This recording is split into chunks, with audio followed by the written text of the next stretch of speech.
വിശുദ്ധ മർക്കോസിന്റെ സുവിശേഷം 9-ാം അധ്യായം 33 മുതൽ 50 വരെയുള്ള വാക്യങ്ങളിൽ നരകത്തിൻ്റെ റിവാർഡ്സാണ് പറയുന്നത്.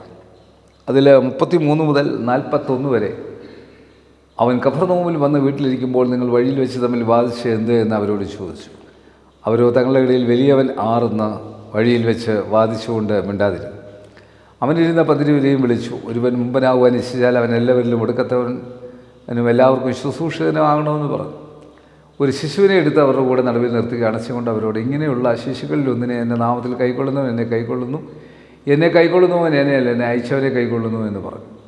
യോഹന്നാൻ അവനോട്, ഗുരു, ഒരുവൻ എൻ്റെ നാമത്തിൽ ഭൂതങ്ങളെ പുറത്താക്കുന്നു ഞങ്ങൾ കണ്ടു, അവൻ നമ്മെ അനുഗമിക്കായിയാൽ ഞങ്ങൾ അവനെ വിരോധിച്ചു എന്ന് പറഞ്ഞു. അതിന് യേശു പറഞ്ഞത്, അവനെ വിരോധിക്കരുത്. എൻ്റെ നാമത്തിൽ ഒരു വീര്യപ്രവൃത്തി ചെയ്തിട്ട് വേഗത്തിൽ എന്നെ ദുഷിച്ചു പറയാൻ കഴിയുന്നവൻ ആരുമില്ല. നമുക്ക് പ്രതികൂലമല്ലാത്തവൻ നമുക്ക് അനുകൂലമല്ലല്ലോ. നിങ്ങൾ ക്രിസ്തുവിനുള്ളവർ എന്നീ നാമത്തിൽ ആരെങ്കിലും ഒരു പാനപാത്രം വെള്ളം നിങ്ങൾ കുടിപ്പാൻ തന്നാൽ അവന് പ്രതിഫലം കിട്ടാതെ ഇരിക്കുകയില്ല എന്ന് ഞാൻ സത്യമായിട്ട് നിങ്ങളോട് പറയുന്നു. അപ്പോൾ കർത്താവായ യേശു കർത്താവിന് വേണ്ടി ചെയ്യുന്ന ചെറിയ ശുശ്രൂഷ, ചെറുതാണെങ്കിൽ ഏറ്റവും ചെറിയ ശുശ്രൂഷയാണല്ലോ വലിയ മഹത്വമുള്ള ശുശ്രൂഷ.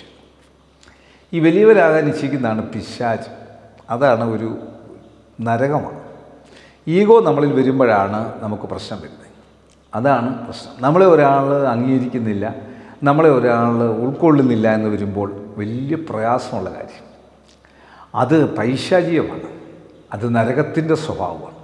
ഒരു കൊച്ചു കുഞ്ഞിനെ പറ്റി ഉപമയാ പറയാം. ഒരു കൊച്ചു കുഞ്ഞിനെ പറ്റി എന്ന് പറഞ്ഞാൽ വളരെ വളരെ നിഷ്കളങ്കമായ ഒരു വ്യക്തിത്വം. ആ പേഴ്സണാലിറ്റിയാണ് കർത്താവ് സ്നേഹിക്കുന്നത്. നമ്മളെ ആ കുഞ്ഞിൻ്റെ ആ ഒരു നിഷ്കളങ്ക മനോഭാവം നമ്മളിലുണ്ടായിരിക്കണം.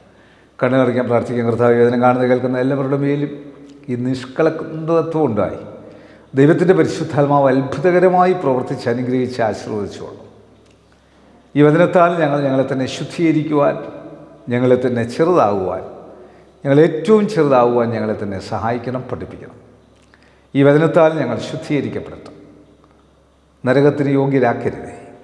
ഞങ്ങൾക്ക് വലിയവനാകുവാനല്ല, ഏറ്റവും ചെറിയവനാകാൻ, ഈ ചെറിയവരിലൊരുത്തിന് നിങ്ങൾ ചെയ്തതെല്ലാം എനിക്കാവുന്നു ഇതെന്ന് പറയുന്ന കർത്താവിനോട് ആയിരിക്കാൻ ഞങ്ങളെ സഹായിക്കണം. യേശു മൂലം പ്രാർത്ഥന കേൾക്കണം. നല്ല പിതാവേ, ആമീൻ. God bless you.